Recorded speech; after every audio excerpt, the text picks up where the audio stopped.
नमस्कार साथियों, स्वागत है आपका अपने चैनल वैकेंसी लवर में। तो दोस्तों, ये सहायक रेडियो ऑपरेटर के लिए साइंस के टॉप 20 क्वेश्चन है, जो कि बहुत ही महत्वपूर्ण क्वेश्चन है आपके लिए। और दोस्तों, ये क्लास आपको डेली सुबह 7 बजे मिलती है। और दोस्तों, इसका पीडीएफ हमारे टेलीग्राम चैनल पर आपको मिल जाएगा, वहाँ से आप डाउनलोड कर सकते हैं। तो दोस्तों, क्लास को स्टार्ट करते हैं और दोस्तों देखते हैं कि क्या क्वेश्चन है।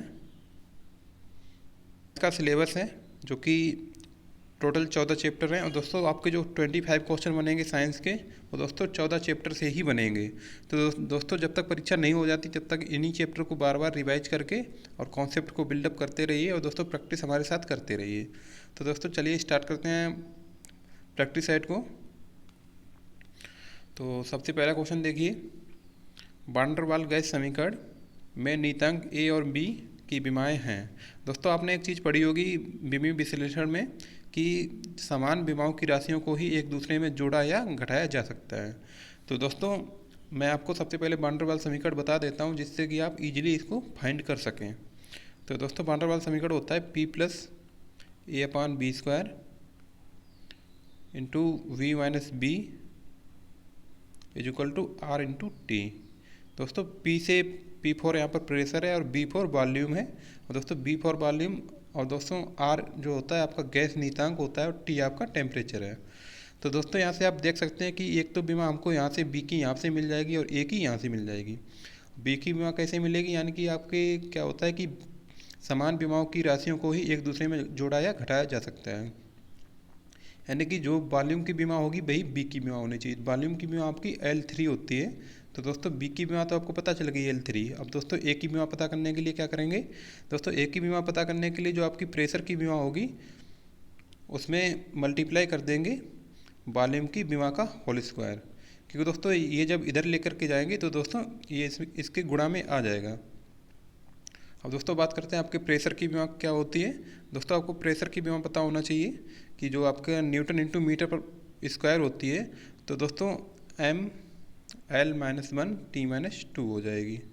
यहाँ पर -1 है, M L minus one T minus two, जो कि आपकी प्रेशर की बीमा है, इंटू जो आपकी वॉल्यूम की बीमा थी L3, उसका होल स्क्वायर। तो दोस्तों, यहाँ से आप देख सकते हैं एल यहाँ पर आपके टोटल कितने 6 हो जाएंगे। दोस्तों, एक -1 है, तो दोस्तों आपका टोटल M1 L5 रह जाएंगे, क्योंकि दोस्तों ये माइनस का है और ये प्लस के हैं। M1 L5 T minus two. दोस्तों, जो ये तो आपकी ए की बीमा होगी, और दोस्तों बी की बीमा आपकी क्या थी L3। तो दोस्तों, ऑप्शन मैच कराएंगे तो दोस्तों आपका option number D right answer हो जाएगा। अब चलिए 42 नंबर क्वेश्चन पर, एसआई पद्धति में सार्वत्रिक गुरुत्वाकर्षण नीतांक का मात्रक है। तो दोस्तों, जो आपका एसआई पद्धति होती है उसमें आपका सार्वत्रिक गुरुत्वाकर्षण, जिसका आप जी बोलते हैं, कैपिटल जी इक्वल टू, जो कि हर जगह समान रहता है। तो G equal to 6.67 into 10⁻11 newton metre square प्रति किलोग्राम स्क्वायर, ये इसकी वैल्यू होती है, जो कि परीक्षा में पूछी जा सकती है। दोस्तों, इसको मात्रक तो आपको पता ही चल गया होगा, option number A right answer, वो सॉरी आपका option number B right answer होगा। क्योंकि दोस्तों, इसमें किलोग्राम में एक ही माइनस है, लेकिन 2 माइनस होना चाहिए, जो क्योंकि मैंने यहाँ पर नीचे लिखा था। तो दोस्तों, ये यहाँ पर किलोग्राम स्क्वायर होता है। तो राइट आंसर आपका ऑप्शन नंबर बी होगा, ना कि ए। चलिए 43 नंबर क्वेश्चन पर, मॉडम एक कोई परिवर्तक प्रणाली, कोई रूपांतरण प्रणाली, मॉड्यूलेटर डिमॉड्यूलेटर प्रणाली, डिमॉड्यूलेटर मॉड्यूलेटर प्रणाली। दोस्तों, आपका मॉडम ऐसे लिखेंगे आप, मॉडम।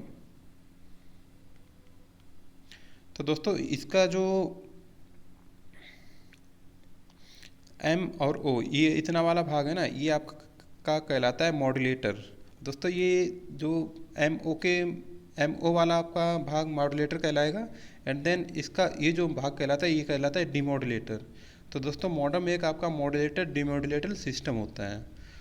ठीक है दोस्तों, जो कि आपकी टेलीफोन लाइन को इंटरनेट से कनेक्ट करता है। ठीक है दोस्तों, यानी कि जब आप अपने पीसी में नेट चलाएंगे दोस्तों, वो आपके टेलीफोन लाइन के जरिए आपके पीसी में नेट की सुविधा प्रदान करता है आपका मॉडम। क्योंकि दोस्तों, इसमें क्या होता है कि दो तकनीकें एक ही सिस्टम पर करी जाती हैं, जो कि मतलब टेलीफोन लाइन का मॉड्यूलेशन आपके पीसी में आकर के उसको डिमॉड्यूलेट कर देता है। मतलब ये एक तरह का खुद ही का सिस्टम होता है, इसमें आपको अलग से कुछ लगाने की जरूरत नहीं पड़ती है। तो ये जो सिस्टम होता है आपका मॉड्यूलेशन डिमॉड्यूलेशन सिस्टम कहलाता है। दोस्तों राइट आंसर आपका ऑप्शन नंबर सी हो जाएगा। अब चलिए 44 नंबर क्वेश्चन पर, स्थायी चुंबक को इनमें से किसके द्वारा बनाया जा सकता है। तो दोस्तों स्थायी चुंबक को बनाने के लिए आपको कोबाल्ट की जरूरत पड़ेगी। राइट आंसर आपका ऑप्शन नंबर ए हो जाएगा। अब चलिए 45 नंबर क्वेश्चन, चुंबकीय फ्लक्स घनत्व एवं चुंबकन बल के अनुपात को चुंबकशीलता कहते हैं, इसका मात्रक होता है। दोस्तों चुंबकशीलता का मात्रक आपको पता होना चाहिए, जो कि आपका होता है mu equal to B upon H. B यहाँ पर क्या है, बी आपका है चुंबकीय फ्लक्स घनत्व, जिसका मात्रक होता है वेबर। और दोस्तों जो आपका एच है यहाँ पर, एच है आपकी चुंबकन बल प्रबलता, और जिसका मात्रक होता है मीटर। तो दोस्तों आपका कौन सा हो जाएगा, इसमें वेबर प्रति मीटर तो नहीं है, लेकिन दोस्तों वेबर को भी आप दो मतलब इसमें इसको आप एलिमिनेट कर सकते हैं, यानी कि वेबर होता है आपका हेनरी प्रति मीटर। तो राइट आंसर आपका कौन सा होगा। तो दोस्तों आपका जो यहाँ पर आंसर निकल के आएगा वो दोस्तों आपका होता है वेबर प्रति मीटर स्क्वायर। ये तो आपका चुंबकीय फ्लक्स घनत्व हो गया। और दोस्तों जो आपका एच होता है, दोस्तों जो आपका एच होता है प्रबलता, दोस्तों प्रबलता आपकी निकल के आएगी मीटर प्रति एम्पियर। तो दोस्तों यहाँ से आपका एक स्क्वायर से मीटर कैंसिल हो जाएगा, तो दोस्तों वेबर प्रति मीटर एम्पियर। तो राइट आंसर आपका ऑप्शन नंबर ए होगा। दोस्तों आपको इसको मतलब ज़्यादा सिंप्लीफाई करके भी आप मतलब ज़्यादा आपको सिंप्लीफाई करने की जरूरत नहीं पड़ेगी, अगर आपको थोड़ा सा नॉलेज होना चाहिए। क्योंकि दोस्तों आपका जो चुंबकीय फ्लक्स घनत्व होता है उसका तो आप वेबर में ही काउंट करेंगे, तो उसको इसमें आप उसको वेबर में काउंट करेंगे, लेकिन दोस्तों आपका mu equal to B upon H होता है, यानी कि ये आपका ऊपर होना चाहिए। जो आपका वेबर हो वो दोस्तों ऊपर होना चाहिए, यानी कि ये प्लस में होना चाहिए। तो दोस्तों यहाँ से आप एक ही ऑप्शन था आपका, ऑप्शन नंबर ए, तो ये आपका सही हो जाता है, आपको ज़्यादा दिमाग लगाने की जरूरत नहीं पड़ती। दोस्तों 46 नंबर क्वेश्चन देखिए, रडार किसका संक्षिप्त रूप है। तो दोस्तों आपका रडार होता है radio detection and ranging, radio detection and ranging. और दोस्तों रडार जो होता है वो आपका इलेक्ट्रोमैग्नेटिक वेव का यूज करता है, ईएमबी का। दोस्तों ये इसका जो प्रिंसिपल होता है वो दोस्तों इको प्रिंसिपल होता है, यानी कि ये गूंज पर काम करता है। यानी कि जो आपकी इलेक्ट्रोमैग्नेटिक वेव होती हैं वो किसी टारगेट से पहले टकराएंगी। सबसे पहले क्या होगा कि ये मान लीजिए कोई रडार रखा है, इसका ये एंटीना है दोस्तों, इस एंटीना को ट्रांसमीटर बोलेंगे। जब ये वेव को ट्रांसमिट करेगा तो दोस्तों यहाँ से वेव निकलेगी, और दोस्तों जो भी इसका टारगेट होगा वहाँ पर इसको हिट करेगी, और दोस्तों वहाँ पर वेव हिट करके दोबारा वापस आएगी, तब इस एंटीना को रिसीवर बोल देंगे। जब इस वेव को रिसीव करेगा तब इसको रिसीवर बोलते हैं। दोस्तों रिसीवर पर जब ये वेव टकराएगी उसको फिर ये एम्पलीफाई करेगा, और दोस्तों एम्पलीफाई करके इसको डिकोड करेगा कि सूचना किस फॉर्म में आई है हमारी। तो दोस्तों डिकोड करके ये अपना सिस्टम में दे देगा। तो दोस्तों इस पूरी प्रक्रिया को बोलते हैं इको, क्योंकि दोस्तों ये जो पहले वेव गई थी वो वापस टकरा के आ रही है, इस वजह से इसका जो प्रिंसिपल होता है वो इको प्रिंसिपल होता है। तो दोस्तों इसका राइट आंसर कौन सा होगा, रेडियो डिटेक्शन एंड रेंजिंग। तो राइट आंसर आपका ऑप्शन नंबर ए होगा। अब 47 नंबर क्वेश्चन देखिए, निम्न में से कौन सा कथन ध्वनि तरंगों और प्रकाश तरंगों के बारे में सही है। तो दोस्तों आपका जो ध्वनि तरंगें होती हैं वो दोस्तों आपकी अनुदैर्घ्य तरंगें होती हैं, और दोस्तों प्रकाश तरंगें आपकी अनुप्रस्थ तरंगें होती है, ये आपको पता होना चाहिए। अब दोस्तों 48 नंबर क्वेश्चन देखिए, प्रवर्धक यंत्र है। तो दोस्तों आपका ट्रांजिस्टर किसी भी तरह का हो, चाहे आपका पीएनपी हो चाहे आपका एनपीएन हो, दोस्तों दोनों ही तरह के ट्रांजिस्टर आपके एम्पलीफायर के रूप में यूज किया जा सकते हैं। तो राइट आंसर आपका ऑप्शन नंबर बी हो जाएगा, यानी कि एम्पलीफायर जो होता है आपका ट्रांजिस्टर ही होता है बेसिकली। दोस्तों 49 नंबर क्वेश्चन देखिए, निम्न में से कौन सा समीकरण स्थिति वेग के संबंध को दर्शाता है। तो दोस्तों आपका जो गति का दूसरा समीकरण होता है वो दोस्तों स्थिति और वेग के संबंध को दर्शाता है, यानी कि अगर आपको स्थिति और वेग चाहिए तो दोस्तों आपको दूसरा समीकरण लगाना पड़ेगा। दोस्तों अब चलिए 50 नंबर क्वेश्चन पर। दोस्तों 50 नंबर क्वेश्चन कह रहा है एंड आपको करंट दी गई और दोस्तों आपसे ऊर्जा पूछी है। तो दोस्तों P इज टू होता है, मैं यहाँ पर लिख देता हूँ, P is to BRMS into IRMS cos phi. तो दोस्तों यहाँ से आपको BRMS वैल्यू तो आपको पता नहीं है, क्योंकि दोस्तों जो आपकी पीक वैल्यू होती है उसमें अगर √3 का भाग दे दें तो दोस्तों आपकी BRMS वैल्यू पता चल जाती है। ठीक है दोस्तों, वो सॉरी आपका जो पीक वैल्यू होती है उसमें √2 का भाग दे देंगे तो BRMS वैल्यू पता चल जाएगी। तो दोस्तों यहाँ से अब इसको निकालते हैं पावर को। तो दोस्तों B के लिए हम क्या करेंगे, 100/√2 इंटू I के लिए 100/√2 इंटू कोस 5/3, क्योंकि दोस्तों यहाँ से आप डिफरेंस देख सकते हैं, पहले तो 100t का था एंड देन उसके बाद 100 + π/3। दोस्तों आपका जो डिफरेंस आ रहा है यहाँ पर π/3 का ही आ रहा है। तो दोस्तों √2 से √2 का जब गुणा करेंगे दोस्तों वो 2 बन जाएगा और दोस्तों 50 से ये कैंसिल हो जाएगा। तो दोस्तों आपका जो टोटल निकल के आएगा वो दोस्तों 2500 वाट आएगा। ठीक है दोस्तों, राइट आंसर आपका ऑप्शन नंबर कौन सा होगा, option number C right answer हो जाएगा।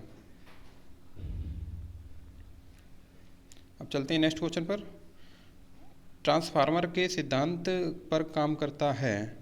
तो दोस्तों आपका जो ट्रांसफार्मर होता है वो दोस्तों आपके बेसिकली फैराडे के विद्युत चुंबकीय प्रेरण के नियम पर ही काम करता है। ठीक है दोस्तों, तो राइट आंसर आपका ऑप्शन नंबर D हो जाएगा।